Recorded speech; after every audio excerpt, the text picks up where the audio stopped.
Hello everyone and welcome back into another Genshin Impact video. Today we are gonna talk about a new theme I've been using in Abyss. Quite recently I just finished Abyss, basically using this theme and other variations of this theme, and it does focus on one of the new reactions, so let's get started. Alright, so this is the theme I've been using. We do have the main character here, Yae Miko, Kaedehara Kazuha and Kuki Shinobu. The main character is going to be my Dendro applier, and she does that by using her elemental burst and her elemental skill on cooldown. It is quite hard to recharge the burst, so I suggest you invest a lot into energy recharge for this character specifically. If you can give her an energy recharge weapon or timepiece or whatever you can with your substats, that's gonna be amazing. I suggest going for at least 160 to 170 energy recharge. I currently have 110 and I can say confidently that is not nearly enough. Moving on to Yae Miko, she's gonna be our main DPS. Even though she's not gonna be on the field, she's the one dealing damage, and she does that by, of course, using her elemental skill, linking all the 3 totems on the ground, and using her burst whenever it's available. Moving on to Kazuha, he is here, of course, to buff our electro damage. Finally, we do have Kuki Shinobu here, because she's a great electro applier while she's off field, and basically the ring she creates around her has a very big AoE. So, with the overview out of the way, let's start talking about builds. As I said before, all the characters will have a focus on elemental mastery. As you can see, I have 463. My stats are definitely not the best, but that's only because I haven't had time to farm artifacts yet, so I'm just using whatever I have. The weapon of choice is going to be the Black Sword, but as I said, if you can give her any weapon that has energy recharge like Festering Desire, or the Skyward Blade, or the Favonius, or even the Sacrificial Sword, those are going to be much better options. I just stick to this one because it does increase my crit rate by a lot. The passive doesn't really help us in any way possible, so not really useful. One of the other good options could be the Misfit Reforge, mostly because it does increase your elemental damage by a lot, and that will make your burst and your elemental skill deal a lot more damage. Moving on to artifacts, I am using the new set called Gilded Dreams, just the 2 pieces because I just won the 80 elemental mastery, and Wondrous Troop, which also increases my elemental mastery by 80. The main stats I'm going to focus on my artifacts is going to be, of course, elemental mastery, so I'm trying to get elemental mastery as a substat on each of my artifacts and gain it as a main stat on the other pieces that I can, well, have it on, which are these 3 over here. I went for attack here because I do not have a Dendro Goblet, which would have been amazing, nor I do have an Elemental Mastery Goblet that is actually this good. My Circlet here also has crit rate and crit damage as substats and does increase my Elemental Mastery by a bit, so it is fine. If you want, you can even go with full Elemental Mastery on all the 3 artifacts. I do suggest sticking to Elemental Mastery, Dendro damage, and a crit stat over here. That will probably make your DPS much higher. Moving on to Constellations, we will eventually get to Constellation 6, but for now I only have Constellation 1 and Constellation 2, which basically makes playing the character a bit better, but they do not increase my damage by a lot.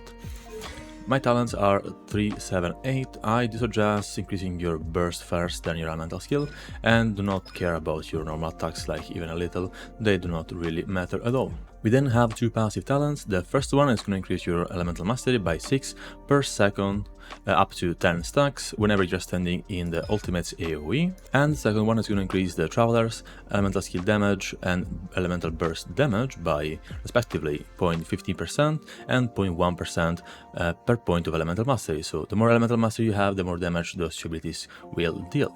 Talking about those 2 abilities, we have the elemental skill, which is this cone-shaped AoE in front of you, and then we have the elemental burst, which will summon this Lee Lotus lamp that does deal damage in random places. It does work almost like Ganya's burst, so that's what happens whenever the lamp is casted on the ground without doing anything else. If you, for example, though, trigger a reaction with the lamp by using Hydro, Electro or Pyro, the lamp will transform into something much powerful.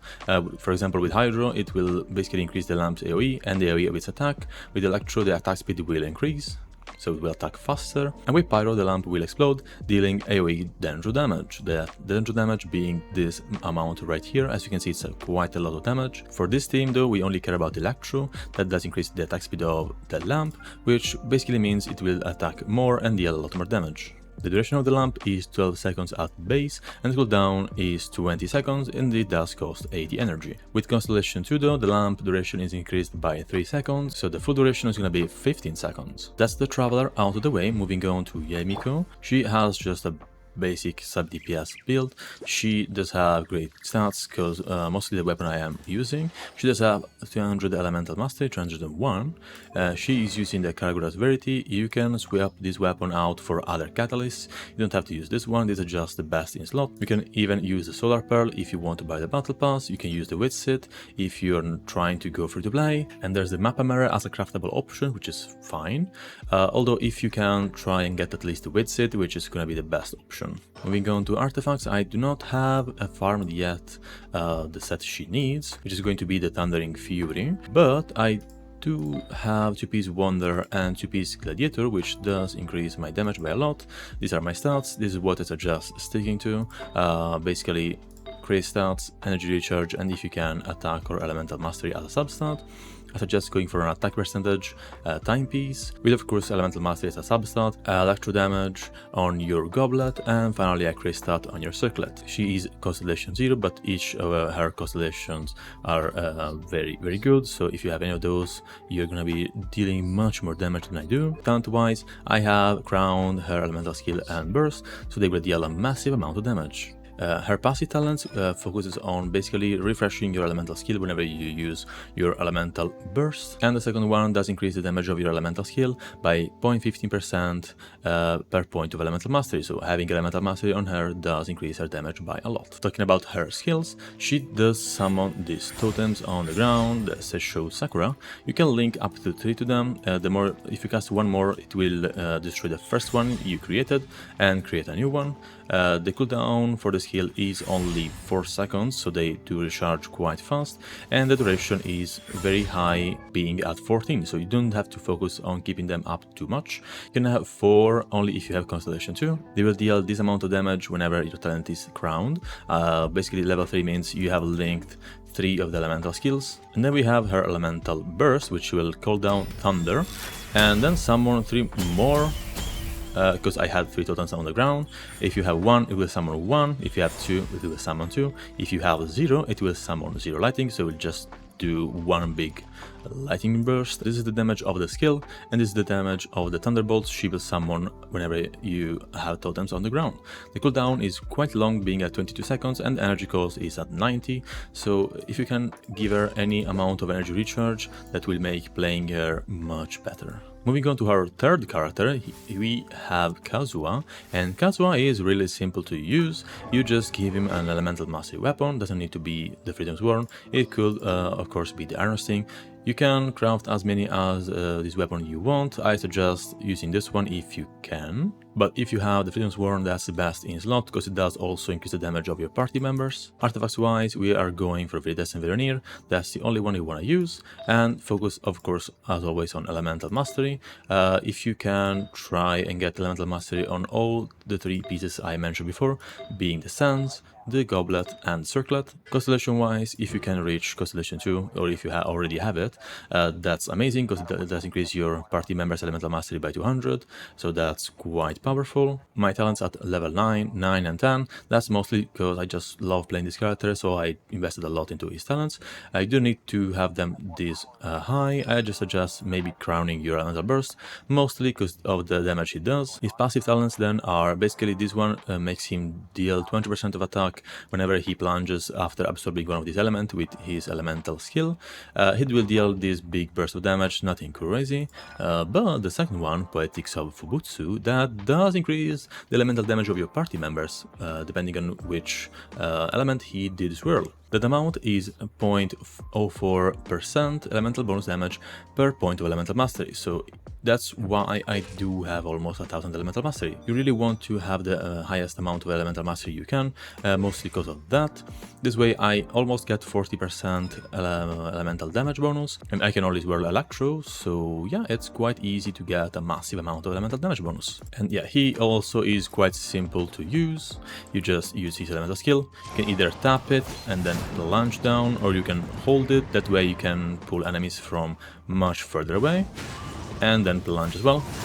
this will create this vortex, and that vortex will continuously suck in enemies. So yeah, you can group up enemies quite well. We do not really care about the damage of the skill, but they will deal a lot of damage, and the cooldown is alright. It's only 6 seconds if you tap it and 9 seconds if you hold it. Moving on to his elemental burst, it will deal this amount of damage whenever you cast it. This is the dot damage it does during the duration, and the elemental damage is the bonus damage it will deal on the dot, basically depending on the element you swirl. It does last only 8 seconds, but the cooldown is only 15, so it's quite easy to spam. Being at 60 energy cost also makes it quite easy to recharge, and he does summon a lot of animal particles whenever you use his elemental skill. This is how it looks like with summon this domain. It swirled Hydro, so you can see it turned blue this time. It can become purple if you swirl Electro, so on and so forth. So that was Kazuha. Moving on to Kuki Shinobu, our healer. She does, of course, benefit from elemental mastery as well. That's why we are using her and why we gave her the Iron Sting.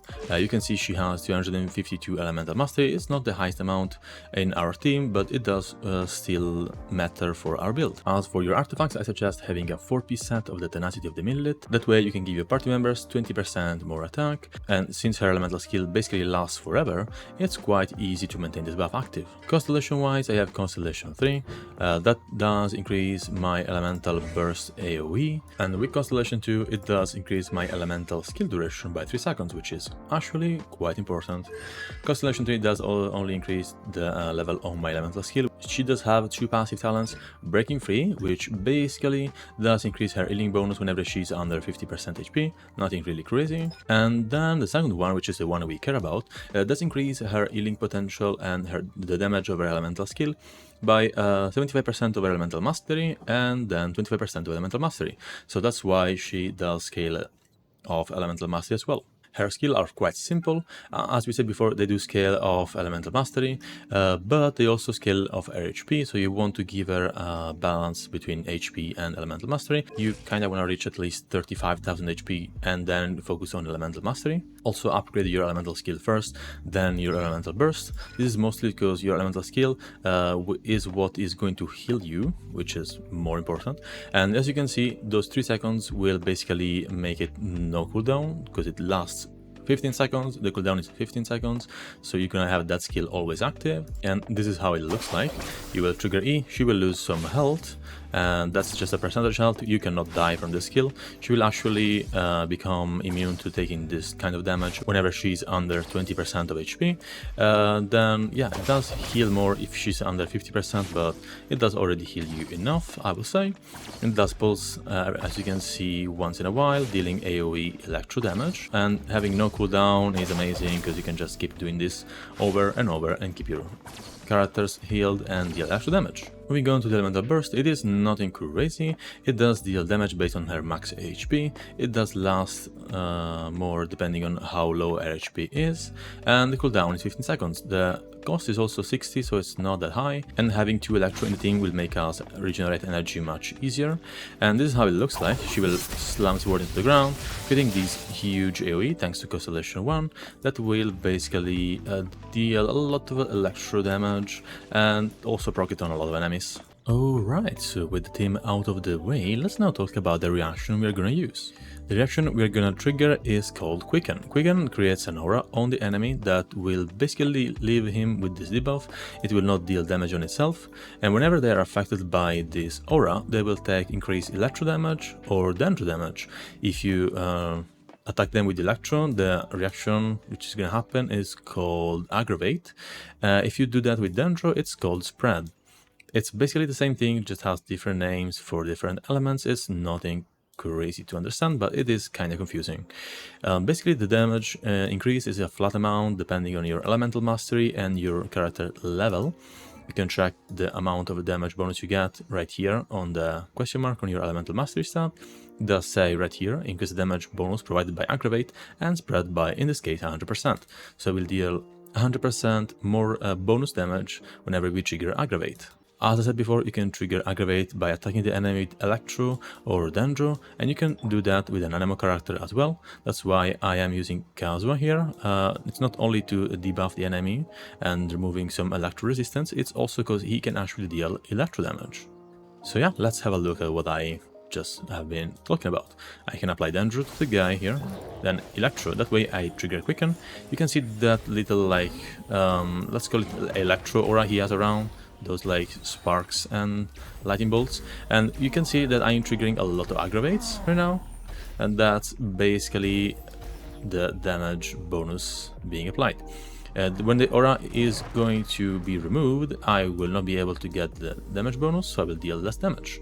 I'm going to show that right now, so I just respawn the enemy. If I just use my elemental skill, like before, level 3, you can see the damage is now lower than if I trigger Quicken. Yeah, it's actually a lot less damage. It has have an internal cooldown, as you can see, it does only proc for one of my hits. So yeah, that's how the reaction works. It does increase your damage by a ton, and that's why everyone is talking about it these days. I just wanted to make a team that probably a lot of people can use, and I want to talk about some variation of this team. Builds on the characters will not be that different, but you can swap Yae Miko for Fischl, which is a much easier character to acquire. You can swap Kazuha for Sucrose, which as well is a much easier character to acquire. As for Kuki, I do suggest, as I said before, keeping her in this slot. If you do not have Kuki, you can of course use any other Electro character. You can use, for example, Sarah to buff your electro damage even more. You can use Beidou, you can use even Lisa, because she does actually reduce some defense on the enemies, so she also is quite powerful. You can literally use any other Electro character you have on the other spot. If you do not have a healer on this team, it's gonna be quite hard to play, especially endgame content, but you can do that, doesn't really matter. We will have Dendro healers one day. Just focus on your Electro characters, those are the ones that will deal more damage. So overall, I will say this is a really cheap team to build, and for the damage it does, it's really worth it. I do think we will see some of these teams around in Abyss. So yeah, with that out of the way, enjoy the showcase. Every weekend is the same. I'm the one you're trying to claim. Yeah, I already know about your game, but I'm not the one to sit around and be played. Call me up with no shame. All your words sound the same. Yeah, I already know about your game, but I'm not the one to sit around and be played. If you come around just to play me, don't bother, cause you ain't overdue it. Don't even try to convince me. Don't bother, cause now I see you do it.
Frozen inside when you're not there.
Alright, so that has been Aggravate and Quicken for you, and this team focused around those two reactions. So I hope you guys enjoyed the video. If you have any suggestions, thoughts or comments, leave them down there in the comment section, and I will see you guys in the next one. Have a beautiful Sumeru exploration, have a beautiful day, and of course enjoy the game. Bye bye.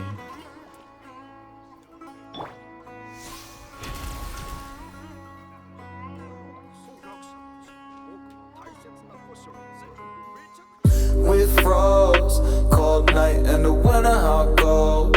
Sorry that I fall away sometimes. Sorry that I fall away sometimes. Yeah, yeah. The end, got to end it all on the weekend. Sorry that I feel that way sometimes. Sorry that I feel that way sometimes. Oh.